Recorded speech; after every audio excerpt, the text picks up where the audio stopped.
উপস্থিত শ্ৰদ্ধাৰ উপাধ্যক্ষ মহোদয়া, মোৰ সহকৰ্মীসকল আৰু মোৰ মৰমৰ ছাত্ৰ ছাত্ৰীসকল, সকলোলৈকে এটি সুন্দৰকৈ সম্ভাষণ জনাই আজি মই বৰ্তমান সময়ত ৰেডিঅ'ৰ প্ৰাসংগিকতা সম্পৰ্কে দুআষাৰ ক'বলৈ আগবাঢ়িছোঁ। ৰেডিঅ' হৈছে পৃথিৱীৰ আটাইতকৈ পুৰণি, সুলভ আৰু জনপ্ৰিয় গণযোগাযোগ মাধ্যমসমূহৰ ভিতৰত এটা অন্যতম মাধ্যম। প্ৰযুক্তিৰ দ্ৰুত বিকাশ, টেলিভিছন, মোবাইল আৰু সামাজিক মাধ্যমৰ ব্যাপক প্ৰচলন স্বত্বেও ৰেডিঅ'ৰ গুৰুত্ব আজিও অটুট আছে। ই কেৱল খবৰ, বাতৰি বা মনোৰঞ্জনৰ মাধ্যম নহয়, বৰং শ্ৰোতাৰ সৈতে এক আৱেগিক আৰু ঘনিষ্ঠ সম্পৰ্ক গঢ়ি তোলা এক শক্তিশালী মাধ্যম। ৰেডিঅ'ই বাস্তৱ সময়ত খবৰ, বতৰৰ আগজাননী, জৰুৰীকালীন তথ্য আৰু শিক্ষামূলক অনুষ্ঠান প্ৰচাৰ কৰে। বিশেষকৈ দুৰ্যোগ বা সংকটকালত যেতিয়া বিদ্যুৎ বা মোবাইল নেটৱৰ্ক বিঘ্নিত হয়, তেতিয়া বেটেৰীৰে চলিব পৰা ৰেডিঅ'ই মানুহক অত্যাৱশ্যকীয় তথ্য প্ৰদান কৰে। এইকাৰণেই ৰেডিঅ'ক দুৰ্যোগৰ সময়ৰ সহযাত্ৰী বুলি কোৱা হয়।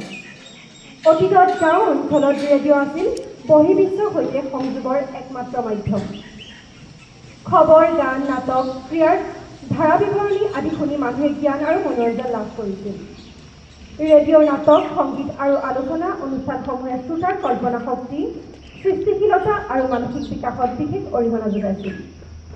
ভাৰতত বিশেষকৈ আকাশবাণীৰ ভূমিকা অতিশয় গুৰুত্বপূৰ্ণ।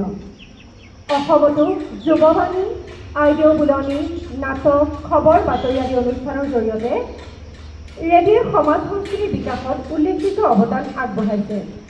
কমিউনিটি ৰেডিঅ'সমূহেও স্থানীয় ভাষা, সংস্কৃতি আৰু সমস্যাসমূহ জনসাধাৰণৰ ওচৰলৈ লৈ যোৱাত সহায় কৰে।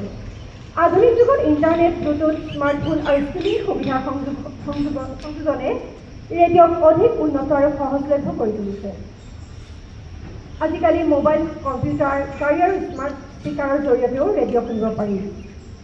ৰেডিঅ' হৈছে তথ্য, শিক্ষা, মনোৰঞ্জন আৰু জনসচেতনতা বৃদ্ধিৰ এক নিৰ্ভৰযোগ্য মাধ্যম। সময়ৰ লগে লগে ইয়াৰ ৰূপ সলনি হ'লেও সমাজত ইয়াৰ প্ৰয়োজনীয়তা আৰু প্ৰাসংগিকতা আজিও অক্ষুণ্ণ আছে। ৰেডিঅ'ৰ অন্যতম বৈশিষ্ট্য হৈছে ইয়াৰ ঘনিষ্ঠতা। ৰেডিঅ'ত পৰিৱেশৰ স্বৰ, কথোপকথন, সংগীত আৰু শব্দৰ সমন্বয়ে শ্ৰোতাৰ মনত এক বিশেষ কল্পনাৰ জগত সৃষ্টি কৰে। দৃশ্যবিহীন মাধ্যম হোৱাৰ বাবে শ্ৰোতাই নিজস্ব কল্পনাৰে অনুষ্ঠানৰ চৰিত্ৰ, পৰিৱেশ, ঘটনাবোৰ গঢ়ি তোলে। এই বৈশিষ্ট্যই শ্ৰোতাৰ সৃষ্টিশীল চিন্তা, কল্পনা শক্তি আৰু মানসিক বিকাশত সহায় কৰে। সেইবাবে ৰেডিঅ'ক কেতিয়াবা মন মগজু বিকাশৰ থিয়েটাৰ বুলিও অভিহিত কৰা হয়। ইয়াৰ উপৰিও ৰেডিঅ' বিজ্ঞাপন, জনসচেতনতা আৰু সামাজিক উন্নয়নৰ ক্ষেত্ৰতো এক গুৰুত্বপূৰ্ণ মাধ্যম। স্বাস্থ্য, শিক্ষা, কৃষি, পৰিৱেশ সংৰক্ষণ আদি বিষয়ৰ ওপৰত প্ৰচাৰ কৰা অনুষ্ঠানসমূহে জনসাধাৰণক সচেতন কৰি তোলে। ক'ভিড-19 মহামাৰীৰ সময়তো ৰেডিঅ'ই জনসাধাৰণলৈ প্ৰয়োজনীয় স্বাস্থ্য সম্পৰ্কীয় তথ্য, সাৱধানবাণী দ্ৰুতভাৱে প্ৰেৰণ কৰি এক গুৰুত্বপূৰ্ণ ভূমিকা পালন কৰিছিল।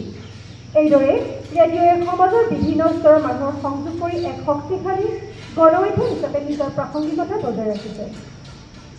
ছাত্ৰ ছাত্ৰীসকলে ৰেডিঅ'ৰ জৰিয়তে জ্ঞান, ভাষা, দক্ষতা, সাধাৰণ জ্ঞান আৰু সৃষ্টিশীল চিন্তাধাৰাৰ বিকাশ ঘটাব পাৰে।